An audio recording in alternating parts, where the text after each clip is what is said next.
Corona virus crisis ने पूरी दुनिया में स्कूल्स और यूनिवर्सिटीज़ के सिस्टम को एक्सपोज कर दिया है।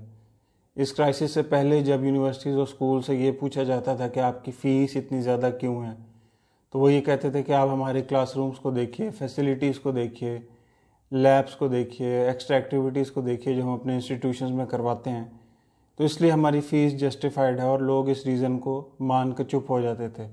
लेकिन अब जो कि क्लासेस सारी ऑनलाइन हो रही हैं और वो फैसिलिटीज़ ना अब यूज़ हो रही हैं ना वो सेल हो सकती हैं, अब ये चीज़ें जस्टिफाई नहीं हो सकती। ये फ़ीस, इतनी भारी भरकम फ़ीस जो कई स्कूल्स और यूनिवर्सिटीज़ लेते हैं, वो भी बिल्कुल जस्टिफाई नहीं हो सकती। तो ये सिस्टम शुरू से अनसस्टेनेबल था।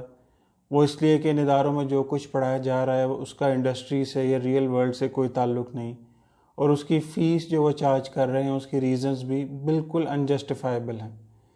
लेकिन कोरोना वायरस के बाद इस फ़ीस में कोई बड़ा कट किसी भी इदारे में नहीं आया, बल्कि कुछ यूनिवर्सिटीज़ ने तो फ़ीस को इंक्रीज़ किया है।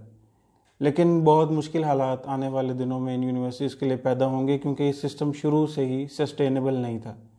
दूसरी एक बड़ी रीज़न जो ये यूनिवर्सिटीज़ और स्कूल्स देते थे वो ये कि हमारी फैकल्टी बहुत ज़बरदस्त है और इसलिए हम फ़ीस बहुत ज़्यादा लेते हैं।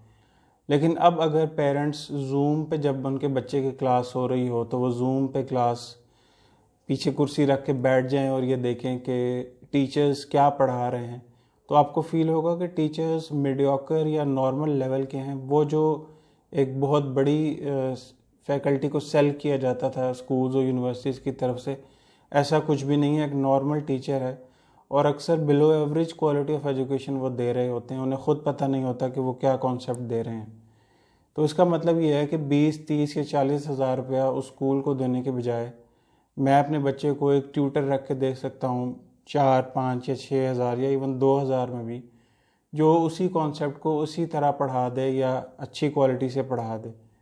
तो एक और रीज़न इन यूनिवर्सिटीज़ और स्कूल की वो जस्टिफाई नहीं हो सकती अब, और अब ये पूरी तरह दुनिया में एक्सपोज हो रहा है। और यूएस में और यूरोप के अंदर यूनिवर्सिटीज़ के ऊपर बहुत क्वेश्चन हो रहे हैं, बल्कि हार्वर्ड की फंडिंग को रोक दिया गया और वो उन्होंने जो रिलीफ पैकेज में कई मिलियंस ऑफ डॉलर्स लिए थे वो एडमिनिस्ट्रेशन ने वापस ले लिए हैं।